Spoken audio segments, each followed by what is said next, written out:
첫 번째 만나볼 이야기, 내 인생의 디딤돌입니다. 네, 제가 다 기대가 되는데요. TBS 아나운서 출신 황수경 씨께서 인생 이야기 해주시겠습니다. 네. 네, 여러분 안녕하세요. KBS 1TV를 통해서 오랜만에 인사드립니다. 황수경입니다. 반갑습니다. 반갑습니다. 네. 이 목소리. 시집 가서 이제 멀리 떨어져 살던 큰딸이 이제 친정을 찾아왔을 때 드는 기분이 이런 게 아닐까 싶어요. 그러니까 굉장히 친숙했던 공간도 조금 낯설고 분위기도 좀 어색하긴 하지만 그래도 오랜만에 친정 나들이를 하게 돼서 너무나 기쁘고 또 감사한 마음입니다. 그런데 저희가 KBS에서 자주 못 뵀던 것 같아요. 그렇죠. 그 프리 전향을 언제 하셨던 거죠? 제가 이제 퇴사를 한 게 2015년이니까요. 이제 올해로 꼭 10년이. 진짜요? 벌써 그렇게 됐어요? 됐다고요? 네, 저도 엊그제 갔습니다. 그러니까요. 네. 시간 너무 빠르다. 그런데 사실 이제 KBS에 출연할 기회는 그렇게 많지 않았어요. 제가 이제 오늘 오면서 이제 횟수를 세어보니까 아침마당이 4번째로. 아, 네. 지난 10년 사이에. 10년 동안 네, 네. 4번밖에 안 그렇게 안 불러주시더라고요. 아, 에이. 그러더라고요. 그래도 오늘같이 소중한 날 아침마당을 나와주셔서 감사합니다. 그러니까요. 네. 아니, 아침마당 생방송인데 오랜만에 생방송 떨리진 않으세요? 살짝 좀 긴장은 되는데요. 사실 아침마당은 제가 이제 KBS 아나운서 직원 시절부터 너무나 이제 애정을 갖고 있었던 프로그램이기도 하거니와 무엇보다 이제 다양한 특집 방송에서 저와 함께 호흡을 맞췄던 김재원 아나운서가 네. 이제 든든하게 지키고 있는 방송이어서 오늘 그 어느 때보다도 편한 마음으로 네, 함께 했습니다. 아유, 걱정 마세요, 선배님. 네, 아니, 근데 믿습니다. 황수경 선배는 시절에 네. 키 맞는 분이 김재원 아나운서밖에 없지 아, 않으셨어요? 네. 그렇죠. 이제 제가 좀 키가 있다 보니 네. 이제 사실 남자 MC와 같이 진행할 때는 이제 굽이 높은 구두를 신는 경우가 거의 없었는데요. 우리 김재원 아나운서와 함께 할 때만 아주 자신 있게 아, 당당하게 네네. 네, 하이를 신었던 그런 기분 좋은 추억을 이게 갖고 제가 옆에 있습니다. 서면 이런 그림이 아, 나오거든요. 오랜만에 서나요? 아, 그러니까 그래요? 요런 네, 느낌. 오랜만에 요렇게. 네, 이런 느낌. 또 유일하게 그러니까. 제가 딱 오늘 좋네, 힐을 딱 좋네. 신었음에도 이렇게 잘 어울릴 그러니까 수가. 이 온갖 다양한 특집 프로그램을 했던 네. 이거 다 옛날 얘기입니다. 네. 아이고, 잘 오늘 잘 부탁드립니다. 부탁드립니다. 네. 아니 선배님, 저 근데 큰 키인데 그렇게 말씀하시면 저 더 작아 보여요. 네. 커요. 지금 그러면은 꽤 높은 힐을 신고 있거든요. 제가 좀 기이하게 큰 걸로 하겠습니다. 아, 기이하게. 네, 알겠습니다. 사실 저는 이제 대학교 4학년 23살의 나이에 이제 공채 19기 아나운서로 KBS에 입사를 해서 이제 22년을 이곳에서 근무를 했습니다. 그러니까 저의 젊음 그리고 아나운서로서 열정을 다해서 살아온 시간들이 이곳 KBS에 그대로 담겨 있다고 해도 과언이 아닐 텐데요. 저는 오늘 이 시간에 아나운서 황수경을 있게 해준 KBS 그리고 제 인생의 디딤돌이 되어줬던 KBS 그 안에서의 치열하고 고마웠던 22년에 대해서 좀 말씀을 드리려고 합니다. 사실 이제 제 이름과 함께 많은 분들이 열린음악회를 먼저 떠올려 주시는데요. 사실 아나운서로서의 시작은 뉴스였습니다. 뉴스. 아나운서가 된 이유도요. 9시 뉴스 앵커가 되겠다는 그런 꿈을 갖고 있었기 때문인데요. 이야. 네, 저는 그 심야 시간대 세계 톱뉴스라고 하는 10분짜리 뉴스로 시작을 해서 오전 6시 뉴스 광장 그리고 저녁 7시 뉴스 네트워크를 거쳐서 입사 4년 만에 9시 뉴스를 진행을 하게 됩니다. 네, 사진 잠깐 보셨었죠? 와. 네. 아니, 너무 풋풋합니다. 풋풋하다고 하기는 그 노안인 게 너무 아니, 여실히 그게 드러나는 아니라 얼굴이라. 헤어스타일이 그래서 네. 그렇지 의상과 헤어스타일이 그래서 그렇지 네. 얼굴은 아주 뺑뺑하고 뭐 지금도 예쁘시지만 그러니까 아나운서가 꿈이었는데 네. 9시 뉴스를 진행하게 되시면 어떻게 보면 꿈을 이룬 거잖아요. 아, 그렇죠, 사실은. 얼마나 기뻤을까. 너무 늦지 않게 이제 꿈이 이루어져서 사실은 너무나 기쁘고 또 감사하고 영예스럽기는 했는데요. 또 이제 9시 뉴스가 갖고 있는 상징성이 이제 크다 보니까 그만큼 너무 이제 부담과 중압감이 컸던 시기였어요. 그래서 그 시기를 돌아보고 또 한마디로 표현하자면 그야말로 뉴스 홀릭, 그러니까 뉴스에 완전히 빠져 살았던 그런 시기라고 할 수 있는데요. 특히나 이제 같이 보도국에서 일하는 기자들의 경우는 이제 직접 취재한 내용을 전달을 하거나 평소에 이제 취재 경험이 많다 보니 저는 이제 그렇지 않은 간극을 메우기 위해서 이제 아침부터 9시 생방 들어가기 직전까지 매 시간대별 뉴스를 듣고 읽고 또 다른 앵커들의 뉴스를 이제 모니터링하면서 그 뉴스의 흐름을 놓치지 않기 위해서 굉장히 이제 고군분투를 이게 보통 일 아니에요. 그래요. 네, 네. 사실요, 뉴스가 아나운서한테 제일 기본이라고 하지만 그 기본이 제일 어렵잖아요. 저희가 이제 선배님들께 가장 많이 들었던 얘기가 뉴스를 잘해야 모든 방송을 맞아요. 그렇지, 맞아. 이런 말씀을 맞아요. 하셨잖아요. 저희 입사했을 때 뉴스 제일 잘하는 선배니까 따라해라. 이런 맞아요. 거 제일 많이 이럴 여자는 때는 선배가 좋네요. 황수경을 따라해야 된다. 네, 칭찬도 받고. 네. 그렇구나. 그래서 사실 뉴스 진행하면서 너무나게 많은 일들을 겪었는데요. 그 가운데서도 이제 뉴스 진행자가 얼마나 객관적이고 신중해야 하는지를 정말로 아주 확실하게 깨닫게 된 그런 일이 있었어요. 이제 앵커들은 사실 뉴스도 진행하지만 이제 선거가 있을 때마다 개표 방송을 함께 진행을 하는데요. 이제 선거가 워낙에 이제 국가적으로 중요한 이슈인데다가 이제 후보자들의 당락이 결정될 때까지 그 수치를 매 시각 정확하게 정해야 하기 때문에 사실 앵커들 입장에서는 한순간도 긴장을 놓을 수가 없는 방송인데요. 네. 근데 제가 이제 개표 방송을 진행하다가 이제 A 후보와 B 후보를 언급하면서 이제 한 후보의 이름을 얘기할 때 상대적으로 표정이 더 밝았다고.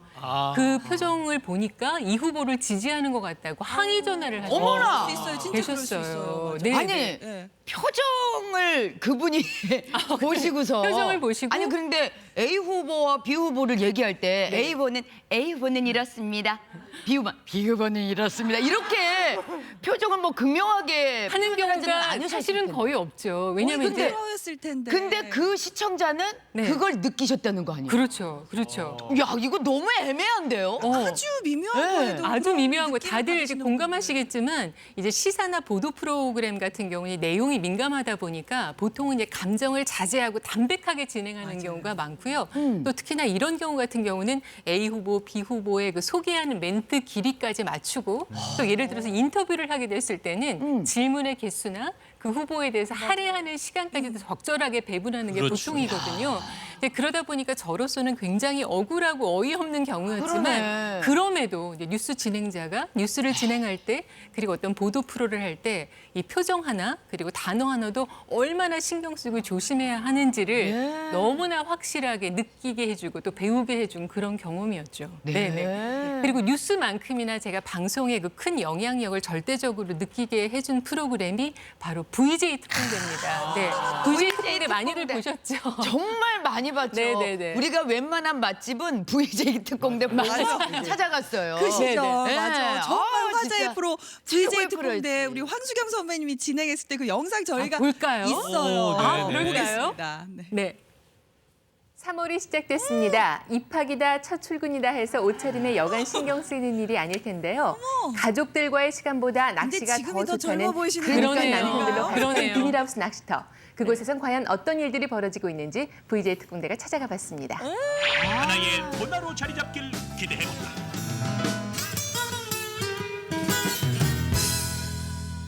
네, 강태공들의 정성이 그저 놀라울 따름인데요. 이번 주말부터 야외 낚시터 시즌이 시작된다고 하죠. 이 낚시를 즐기는 남편을 둔 가정에서는 남편 얼굴 보기 또 아이들은 아빠 얼굴 보기가 더 어려워질 것 같습니다.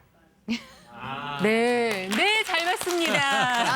요거. 정말 옛날 하면 민망하네요. 진짜요. 네네. 아니 근데 정말 네 잘 봤습니다. 저희가 개그 콘서트에서 네. 이 유행어를 정말 많이 사용을 했거든요. 네, 제가 아나운서 중에는 유일하게 유행어를 갖고 있다는 거 그러니까요. 아시죠? 근데 사실 이 유행어가 탄생하게 된 데는 좀 사연이 있는데요. 지금은 이제 비슷한 프로그램들이 많이 생겼지만 당시의 VJ 특공대는 그야말로 획기적이라고 할 만큼 이게 속도감이 넘치는 그런 맞아요. 고양 프로그램이었어요. 그래서 우리 생활 현장을 정말 발빠르게 취재해서 편집도 막 빠른 템포로 진행을 하고 이 내레이션 들으셨지만 이제 성우의 더빙까지 박진감 넘치게 녹음을 합니다. 근데 매주 너무나 핫한 내용들을 담아내다 보니까 제가 실제로 VJ 특공대를 녹화할 때는 그 영상이 계속 촬영되고 편집되는 경우가 많아서 처리가 MC 안 멘트만 이제 됐구나. 떠야 하는 녹화를 해야 하는 경우가 대부분이었어요. 어. 그러다 보니까 사실 영상을 보고 마무리 멘트를 했으면 제가 그 분위기에 맞게 이제 마무리 멘트를 할 수 있었을 텐데 네. 영상을 안 봤는데 본 것처럼 해야 되니까 이제 과장되게 네 잘 봤습니다 이렇게 나올 어쩔 수 수밖에 없어. 없었던 거죠. 그거였구나. 완전히 과장되고 오버된 어. 네네. 네. 네 잘 봤습니다. 이거예요. 예. 이 그랬구나. VJ 특공대는 사실 시청률이 막 30-40%를 그래요, 오가는 아주 높은 시청률을 기록하면서 당시에는 이제 KBS를 먹여 살리는 효자 프로그램이다 이런 얘기를 들었었는데요. 사실 VJ 특공대는 저에게 있어서도 여러모로 이제 효자 프로그램입니다. 뭐 방송에 대해서 많이 배우게도 됐지만 무엇보다 이제 정말 딱딱하고 정형화된 그런 뉴스 앵커의 이미지를 좀 내려놓게 해준 프로여서 지금도 항상 고맙게 생각하는 그런 프로입니다. 네. 네. 근데 VJ 특공대를 한 몇 년 진행하셨죠? 꽤 저는 오래 하셨어요. 4년 정도. 오. 4년 진행하셨죠. 아니. 사실 황수경 아나운서가 프로그램을 맡으면 그 프로그램이 떠요. 아, 그러니까. 맞아. 예전에 다 그런 얘기 많이 그랬네, 했거든요. 그랬네. 아니 그리고 네. 황수영 선배님 하면은 네. 진짜 오래 진행한 거 있잖아요. 네. 모두가 그냥 기억하는 아. 열린 음악회도 그렇지. 그렇게 그렇죠. 오래 진행하고 정말 저의 인생과도 같은 프로그램이 바로 열린음악회인데요. 제가 이제 17년을 진행하면서 이제 최장수 MC라는 그런 영예로운 타이틀을 갖게 되긴 했지만 사실 시작은 이 대형 쇼를 어떻게 진행해야 할지를 몰라서 너무나 난감했던 그런 프로예요. 일단은 시선 처리부터 굉장히 어려웠었거든요. 보통은 이제 뉴스나 VJ 특공대는 정면에 있는 카메라만 응시하면 되는데 이제 열린음악회 같은 경우는 이렇게 앞에 앉아 계신 청중들을 바라보고 얘기를 해야 하는지 아니면은 TV를 지켜보실 시청자들을 고려해서 정면의 카메라만 응시해야 하는지부터 굉장히 혼란스러웠거든요. 네. 그래서 사실은 우리가 제가 열린음악회를 대본을 외워서 본 걸로 조금 알려져 있어요. 맞아요. 아니, 네, 진짜 네. 황수경 선배 조사 하나까지 다 외우시는 걸로 제가 알고 아니 있었거든요. 근데 열린 음악회 대본을 다 외울 수 있다는 것도 대단하지만 네. 그걸 왜 외우신 거예요? 아, 그거는 이제 사실은 열린음악회를 하면서 이렇게 청중들과 이제 아이 컨택할 수 있는 기회를 저는 놓치고 싶지가 않았어요. 왜냐면은 열린음악회 이제 1시간 정도 진행되는 프로에 MC가 등장하는 횟수는 많아야 한 5-6번 정도인데요. 그 짧은 시간에 이제 대본을 보기 위해서 이제 눈을 마주치면서 소통할 수 있는 기회를 잃고 싶지가 이제 않았던 거죠. 왜냐하면 진행을 하시면 다 느끼시겠지만 이제 음악을 듣고 우리 청중들께서 어떤 생각을 하시고 또 어떤 감상을 하고 계시는지 표정을 보고 읽어내야 제가 이제 거기에 어울리는 네. 멘트로 분위기도 살리고 다음 무대까지가 이어갈 수 있는 거거든요. 그러니까 청중과 호흡하는 진행 그런 거 야. 우리가 배워야 그래요. 네. 저희도 열심히 그래서. 배우고 있는데 그러면은 음. 황수경 선배는 첫 열린음악회 진행했을 때 기억나세요? 기억나죠. 기억나세요? 네, 네. 저희가 그 기억나는 걸 또 어머, 다시 한번 그 영상으로 소환했습니다. 기억 안 하고 싶습니다. 아니에요. 보세요, 여러분 함께 보셔야 보시겠습니다. 됩니다. 네. 네. 안녕하세요. 황수경입니다. KBS 가을 프로 개편과 함께 오늘부터 새롭게 열린음악회 진행을 맡게 됐습니다. 비가 많이 내리네요. 우리 해군이 아이고. 통영 상륙 작전을 성공리에 끝마치자 이 작전을 취재하러 왔던 뉴욕타임스의 한 특파원이 귀신 잡는 해병이라는 제목의 기사를 썼다고 합니다. 이번 순서는 이렇게 귀신도 잡을 정도로 용맹스러운 모습을 보이고 있는 좋은 명성을 얻고 있는 우리 해군 장병들뿐만이 아니라 전 세계에서 모인 해군 장병들을 위해서 특별히 준비된 무대입니다. 이야. 다만 대본을 첫 외우고. 방송 때부터 비가 많이 내렸던 거고. 아이고. 첫 방송을 폭우 속에 시작을 와. 아유 정말 세상에나. 그래도 그냥 이거는 상서로운 비일 것이다 하고 이제 자기 그 마인드 컨트롤 하면서 그게 시작을 현실이 했었죠. 됐네요. 네, 근데 그 예전 화면이 더 노안이네요. 제가 그렇죠. 지금. 본인도 느끼셨죠? 그 시대적 상황 때문에 그런 아니 거죠. 근데 저렇게 비가 오거나 뭐 바람이 불거나 야외 무대는 돌발 상황이 정말 많았을 것 같아요. 그렇습니다. 그러니까 야외 무대 같은 경우는 사실 이제 비가 오거나 폭우나 폭염 같은 악천후일 때가 굉장히 이제 공연하기가 좀 힘든 상황인데요. 특히 이제 열린음악회 800회 특집도 사실 폭우 속에 진행이 됐었어요. 근데 사실 비가 와도 이 지역 주민들과의 약속이기 때문에 공연은 이제 예정대로 진행이 되는데요. 근데 사실 어려움이 많죠. 네. 사실 뭐 객석에 앉아 계신 청중들께서는 우비를 입고 관람을 하셔야 되기 때문에 그쵸. 불편함이 많으시고 또 출연자들 입장에서는 아무래도 의상도 적고 이제 무대도 미끄러워지니까 조심을 하게 되는데요. 저도 이제 각별히 조심하고 그때 무대에 정말 우아하게 그리고 멋지게 등장을 하다가 그야말로 드레스를 입은 채로 뒤로 벌러덩 게 넘어졌어요. 어머나 어머나 그냥 어머나. 정확한 표현으로는 그냥 나자빠지다 그 이런 정도. 정도. 네. 황수경 아나운서가 네, 그랬다고요? 네. 맞아 빠졌다고요. 그래서 저는 사실 너무 부끄럽고 뭐 아픈 거는 생각할 새도 없이 이걸 빨리 일어나서 수습을 해야 하는데 그치. 정말 청중들이 얼마나 즐거워하시고 좋아하시는지 그야말로 박장대소. 제가 열린음악회를 진행한 이래 가장 큰 웃음을 선사했던 그래요? 순간이 아닌가. 그래서 가끔은 종종 넘어져야 되나 또 그런 생각도. 아유 그래도 안 네. 다치셔서 천만 그러니까. 다행이네요. 네, 네, 했었습니다. 사실 우아함의 상징이시잖아요. 아나운서 중에 드레스가 가장 잘 어울리는 맞아요. 여인인데 네. 심지어 만삭일 때도 그러니까. 만사? 만삭 드레스. 그렇죠. 여기 뭐 그 다산의 상징인 우리 김지선 씨도 네. 나와 계시지만 저도 열린음악회를 진행하면서 아이 둘을 출산을 했는데요. 네. 이제 두 아이 모두 이제 출산 예정일이 임박해서까지 진행을 했습니다. 오. 이제 뭐 만삭 때의 모습이에요. 네. 네, 그러다 보니까 이제 음악회 중간에 혹시 산통이 오면 어쩌나 노심초사했던 그런 기억도 있고요.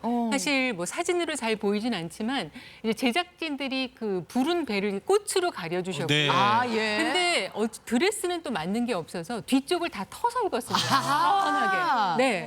그래요? 그래서 가끔은 제가 이제 무대 중앙에 나가서 인터뷰를 할 때가 있어요. 네네네. 그럼 이제 부른 배를 이렇게 부여잡고 이렇게 아, 나가서 그 이제 정도. 인터뷰를 하면 정말로 뜨겁고 열렬한 박수를 응원의 박수를 보내주셨던 야. 네, 그런 감동적인 또 기억을 이야. 갖고 있습니다. 만삭의 몸으로도 열린음악회를 출연하셔서 도합 17년을 진행을 하셨단 네, 말이죠. 네, 그렇습니다. 대단하세요. 근데 그렇게 17년 동안 진행했던 프로를 내려놓고 KBS를 떠날 때 그 마음이 어떠셨을지. 사실은 KBS를 너무 사랑했기 때문에 진짜 쉽지 않은 결정이었거든요. 네. 그래서 한동안은 떠난 후에 이 채널 9번을 아예 보지도 못했던 그런 시기도 있어요. 진짜요? 그러니까 그래요? 리모컨을 돌리다가 채널 9번이 걸릴까 봐 냉큼 이렇게 넘어갔던. 네, 근데 저도 이제 22년을 같은 자리에서 이제 발전 없이 계속 안정만 추구하고 있는 제 자신이 너무 때로는 한심하게 느껴지기도 하고 또 무슨 자괴감도 말씀이에요. 들어서 사실은 이게 좀 어려운 결정을 하게 됐는데요. 이제 떠나고 보니까 사실 KBS 안에서는 알 수 없었던 그런 혹독하고 냉혹한 세상 이치도 많이 배우게 됐고요.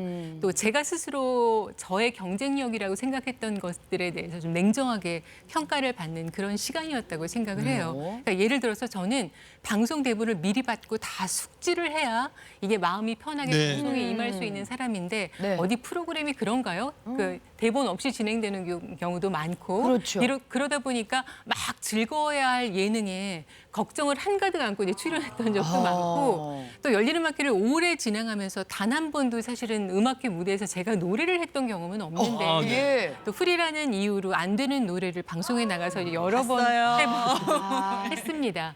그렇지만 이제 사실 제가 갇혀 있던 틀에서 벗어나기 위해서 굉장히 노력한 시간이었다고 생각을 해요. 그래서 저는 KBS 안에서의 22년은 제가 아나운서로서 성장하고 발전해간 시간이었다면 밖에서의 10년은 제가 인간으로 성숙해간 시간이었다고 말씀을 드릴 수가 있겠는데요. 그리고 무엇보다 저를 찾는 모든 자리에서 제가 인정받을 수 있는 힘은 이 KBS 안에서 갈고 닦아진 것이라는 것을 늘 느끼면서 항상 감사한 마음으로 일합니다. 네. 그 끝으로 저는 이게 방송이나 어떤 일을 하면서 한 번도 저 자신에게 너그러웠던 적이 없는데요. 그러니까 계속 자책을 했죠. 왜 그거밖에 못했을까? 어머나. 근데 이제 앞으로 하게 될 일들은 좀 즐기면서 아, 재밌게 네. 하고 싶다는 그런 소망을 갖고 있어요. 뭐 기억력도 예전 같지 않아서 대본도 다 못 외울 수 있고 뭐 실수도 하고 빈틈도 많이 생기겠지만 그냥 그대로의 모습으로 이해해 주셨으면 좋겠고요. 네. 그렇지만 이 KBS 안에서 쌓아갔던 만들어졌던 그런 안정감과 신뢰감은 잃지 않고 끝까지 유지해 보려고 합니다. 여러분 곁에 항상 믿을 수 있는 사람으로 오래 남고 싶습니다. 경청해 주셔서 감사합니다. 아유 감사합니다. 네. 야, 멋지십니다. 질문이 왔는데요. 질문이 왔어요? 네. 네. 방송 진행할 때 음식을 거의 안 먹고 하는 걸로 유명하던데 네. 왜 그런 거예요? 이러면서 질문하셨어요. 아, 이거 전 너무 국민이 생리적인 질문을 바로 답을 해야 되네요. 네. 사실 좀 예민한 편이어서 이제 사실 뭐 음식을 먹으면은 긴장한 상태에서 음식을 먹으면 배가 아픈 것도 좀 있지만 네. 드레스를 입고 화장실을 가야 되는 상황, 그리고 생방 뉴스 중에 달려나가야 되는 상황, 이런 상황이 너무 아슬아슬하고 불안해서 아예 화장실을 갈 수 있는 상황조차를 안 만드는 거예요. 그러니까 물도 자제하고 음식도 자제해서 어머나. 중간에 나갈 일을 저 스스로 그냥 차단을 한 거죠. 네. 그리고 또 아울러서 또 드레스를 예쁘게 입고 싶은 그런 욕심도 좀 있었고요. 네, 그렇습니다. 오랜만에 선배님 옛날 이야기를 들으니까 그래요. 저도 네. 감회가 새로워지는데 그러고 보니까 네. 황수경 아나운서와 제가 평양에 가서 공연을 한 적이 있어요. 아. KBS 교향악단과 함께 네. 평양 봉수대 극장에서 그러시구나. 함께 사회를 보며 했던 그런 기억도 있습니다. 그래요. 사실 이게 벌써 다 20년 전 일이야. 아 근데 황수경 선배는 저희 여자 아나운서도 후배들한테 너무 큰 롤모델이세요. 아우, 네. 너무 정말 대단하세요. 방송도 부끄럽습니다. 다 하시고 열린 음악회도 하시고 데일리 방송도 하시면서 그러니까. 부장 일까지 하시면서 그러니까요. 정말 최선을 다해서 네. 열심히 하셨어요. 이제 그래서 우리 예. 칭찬 그만해야 되겠다. 네네 너무 부족한 게 많아서 좀 숨고 싶어요. 예. 별 말씀을요. 앞으로도 또 다양한 채널에서 왕성한 활동하시기를 네. 저희가 큰 박수로 응원해드리겠습니다. 네. 고맙습니다. 네, 귀한